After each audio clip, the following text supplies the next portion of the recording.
It is widely believed that some women carry curses, and any man who goes near them is in trouble. Let's find out in this story about a man whose love for women led him into a big trap, where the only solution was for him to lick his grandmother's pad and suck her breast milk like a baby. This happened in a small town where a man named Victor lived. Victor was tall, very strong, and handsome. All the girls in the community would watch him whenever he passed by. But Victor had a big problem: he loved women too much. Every time a girl walked by, whether she was short or tall, slim or fat, Victor wanted her. He didn't care, he just wanted to be with her. Because of this, Victor ruined the futures of many girls in the community. Girls who trusted him and believed his sweet words ended up heartbroken. But Victor never cared. He kept jumping from one girl to another, always looking for someone new. Victor's grandmother saw what he was doing and warned him many times, "My son, you need to stop. Find one woman and settle down." But Victor never listened. He would just laugh and go back to his old ways. He wasn't only after young girls, he even went after married women. Victor didn't care about anyone but himself. And so, he kept moving from one woman to the next, never thinking about the trouble he might eventually cause himself. One day, Victor met a girl named Maria. She was different from the others, calm, gentle, and kind. She didn't cause trouble, and everyone in the community loved her. Victor, with his sweet talk, promised Maria everything. "I'll give you the world," he said. "I can't wait to marry you." Maria believed him, thinking that Victor was finally being honest. He even took her to meet his grandmother, who liked Maria and hoped she would be the one to finally change Victor. Maria was happy, she thought she had found her true love. But after some time, something changed. One day, Maria went to Victor's house, her face filled with worry. She looked at him and said, "Victor, I'm pregnant." She thought he would be happy, but instead, Victor's face turned angry. "What do you mean you're pregnant?" he shouted. "That baby isn't mine. Am I the only man you've been with?" Maria's heart broke. She felt used and abandoned. She knew she had only been with Victor, but he didn't believe her. He left her with tears in her eyes. Maria returned home and told her parents. They were angry and sent her back to Victor's house. "You must marry him," they said. So, the wedding happened, but it wasn't a happy one. Only a few people came. There was no celebration, no dancing, no joy. Maria married Victor, but in her heart, she knew things would never be the same. After the marriage, everything changed. Victor became cruel. He would get angry at Maria for the smallest things and beat her. Maria tried to be a good wife, but no matter what she did, Victor was never satisfied. He didn't stop chasing other women either. Every day, Victor was out with someone new, not caring about Maria at all. Then, one day, Maria gave birth to a beautiful baby boy. The baby looked just like Victor, but he didn't care. He didn't even look at the child. Instead, he said terrible things to Maria. "This child is your problem, not mine," Victor said, turning his back on them. For 2 years, Maria tried to care for her baby, but Victor became worse. He would come home drunk and blame Maria for all his problems. "You're the reason nothing good happens to me," he shouted.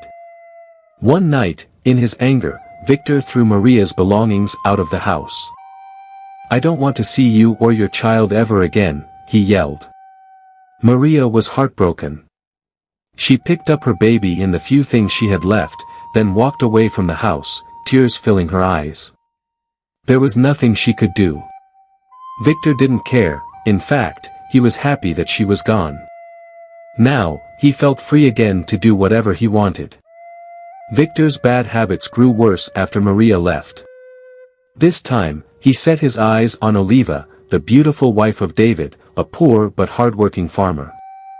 David spent his days toiling under the hot sun, trying to provide for his wife and their 3 children. While David worked far away in the fields, Victor sneaked around, his eyes always on Oliva. One fateful afternoon, Victor did what he had done many times before. He crept into David's house, his heart racing with excitement. As he entered quietly, he made sure no one saw him. He went straight to David's bedroom, where Oliva was already waiting for him. They wasted no time, the air filled with a dangerous excitement as they made love, thinking they were safe. But just as they finished, something shocking happened. Victor stood up from the bed with a smug smile on his face, but then, out of nowhere, a loud sound erupted from his mouth. He barked like a native dog. The noise was so sharp, it echoed through the walls of the house. Oliva gasped, her eyes wide with fear. Victor looked around in disbelief, his heart pounding in his chest. Before they could understand what was happening, Victor barked again, this time even louder, the sound cutting through the air like a blade. The community heard it, and people started running out of their houses, their eyes wide with shock. "What's that sound?" they began to ask. But it wasn't over. Victor's mouth opened once more, and he let out the loudest bark yet. It was so powerful, it shook the walls of the house. By now, the entire village had gathered outside David's house, whispering and staring, their faces filled with confusion and curiosity. Inside, Victor stood frozen, unable to stop the barking coming from his own mouth. Oliva's heart raced with panic. What was going on? What had just happened? Victor, the man who thought he was untouchable, was now barking like a native dog, and he didn't know why. The suspense hung thick in the air like a storm waiting to break. The villagers were about to discover that Victor's days of sneaking around were about to come to a bitter end. The whole village was in shock, no one had ever heard or seen anything like this before. The loud sounds from Victor's mouth echoed in their minds. People couldn't believe it, Victor, the handsome womanizer, now barking like a dog. Without wasting time, the men of the village rushed into David's house. They found Victor still standing there, frozen in fear. Quickly, they tied his hands and wrapped a cloth around his mouth. The villagers whispered, "What kind of curse is this?" Oliva, shaking with fear and shame, was brought outside. They sat her beside Victor, both of them now the center of attention. The community buzzed with whispers.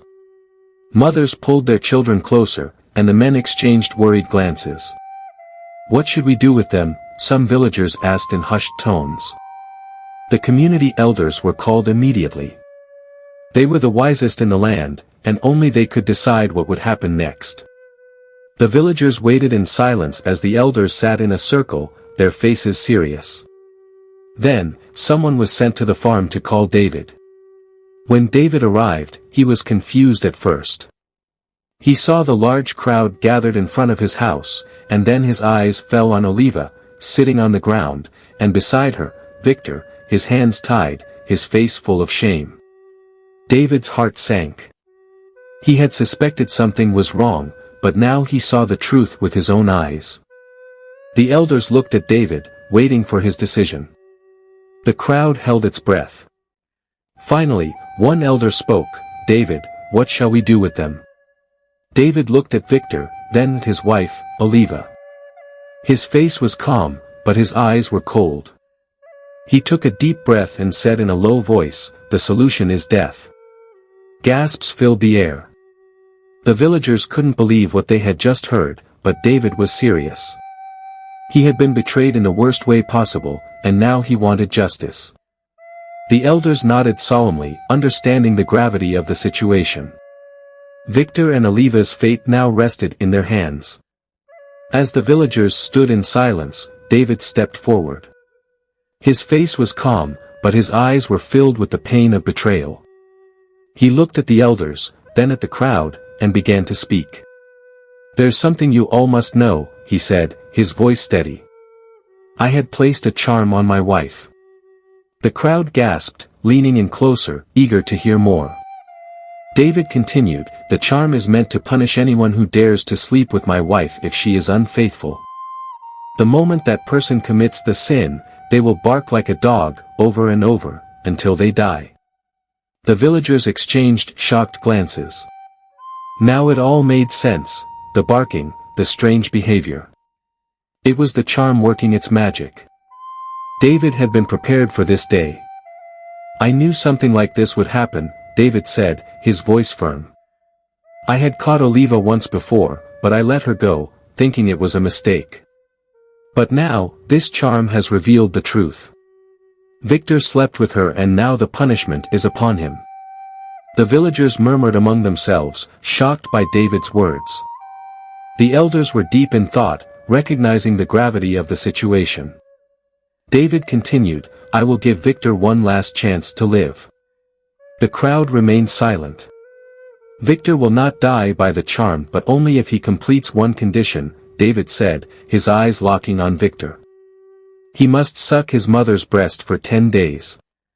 If he does this he will survive, if not the charm will take his life." The villagers were stunned, the silence was palpable. The elders agreed, and Victor's grandmother was summoned. Upon arrival, she was shocked to see her son tied up and surrounded by the villagers. The elders explained the situation. Victor's actions had triggered the curse, and this was his only chance to survive. Victor's mother was torn, remembering his past wrongdoings and the pain he had caused. Despite the elders' pleas, she initially refused, citing her son's history of harming others. However, she eventually agreed, saying, "After these days, I will no longer be his mother, I will disown him." Victor, filled with shame, accepted his fate. As the community youths took him home, his mother reluctantly began the agreed-upon ritual. It was the most humiliating moment of his life, but Victor knew he had no choice. If he refused, he would die. The shame burned inside him, but the fear of death was stronger. As the days passed, Victor had plenty of time to think. Lying there, he began to reflect on his life, the life that had brought him to this moment. For the first time, the weight of his actions started to sink in. He thought about all the girls he had lied to, the promises he had broken. He remembered how he had ruined their futures without a second thought. He thought about Maria, the girl who had believed in him, the one he had hurt the most. She had carried his child, and he had turned her away, treating her like she was nothing. Victor realized that he didn't even know what his own child looked like. He had never held him, never cared for him. The regret weighed heavy on his heart, making him feel powerless. For years, Victor had thought he was invincible, that he could do whatever he wanted without consequences. But now, he was reduced to sucking his mother's breast to stay alive, and it was breaking him from the inside. As each day passed, Victor began to see his reckless life, the homes he had destroyed, the women he had hurt, the pain he had caused. It all played in his mind like a bad dream. For the first time, he felt deep regret. He wished he could go back and undo everything, but he knew it was too late. Victor was no longer the proud, handsome man he used to be. He was just a broken soul clinging to life, forced to face the consequences of his actions. With each passing day, the shame and regret only grew. While Victor dealt with his shame, things were not any better for Oliva. After the whole village witnessed her betrayal, she knew there was no going back. David, her husband, had been quiet at first, but when he finally spoke, his words were heavy with the pain of betrayal. "Oliva," David said, "you have caused me enough pain. I loved you, trusted you, and you betrayed me. A loyal woman will take your place in my life. You must leave." Oliva's heart sank. She knew she had done wrong, and now she had to face the consequences. She looked at her husband, her eyes filled with regret, but she knew there was no way to undo what had been done. She had broken the trust of a good man, and there was no more forgiveness left for her. Before leaving, Oliva dropped to her knees and begged David for one last favor. "Please," she whispered, her voice trembling, "let me see our children. I know I've done wrong, but they are still my children. Don't take them away from me completely." David looked at her for a long moment. He could see the regret in her eyes, but his heart was hardened. After a long pause, he finally spoke. "You may see them, but you must leave the community. You cannot stay here anymore." Oliva nodded, tears rolling down her cheeks. She knew this was the only mercy she would receive. Even though it hurt to leave her children, she accepted her punishment quietly. She gathered her things and left David's house, her heart heavy with regret. As she walked out of the town, the people whispered behind her, but Oliva kept her head down. She knew her actions had brought this upon her, and there was no one to blame but herself. She had betrayed her family, her husband, and now she had lost everything. With each step away from the town, Oliva thought about the life she had destroyed and the family she had shattered. She knew she would never return, and she would have to live with the pain of her mistakes for the rest of her life. On the 10th day, Victor was weak, barely able to keep his eyes open, but he was still alive. His mother had kept her promise, feeding him every day to keep him from death. As she looked at him one last time, her face was hard and filled with disappointment. "Victor," she said, her voice heavy, "I have done what the elders asked, but from this day on, you are no longer my son. I have nothing left to give you. You've brought me nothing but shame." Victor, too weak to respond, simply nodded. He tried to stand up, but his legs wobbled under him. He stumbled, his body tired and broken from the ordeal. As he struggled to walk, he realized this was the end of the life he once knew. He had nothing left, no family, no children, and no friends. Everything was gone. For the first time in his life, Victor felt truly alone. The proud, handsome man who once believed he was untouchable was now reduced to nothing. His mother's harsh words echoed in his mind as he limped away, a broken man with no place to call home. Victor knew he couldn't stay in the village any longer, everyone had witnessed his disgrace. His shame was known to all. So, without a word to anyone, he packed up the little he had and quietly left the place he once called home. He had learned his lesson, carrying the weight of his past with him every day, never forgetting the price he had paid for his reckless life. He had lost everything, but deep in his heart, he held on to a faint hope. Maybe, just maybe, he could find peace and redemption on this new path. I hope you enjoyed the tale. If so, please like the video, share it with your family and friends, leave a comment, and don't forget to subscribe to the channel. Make sure to turn on the notification bell for more enchanting tales like this one. Goodbye.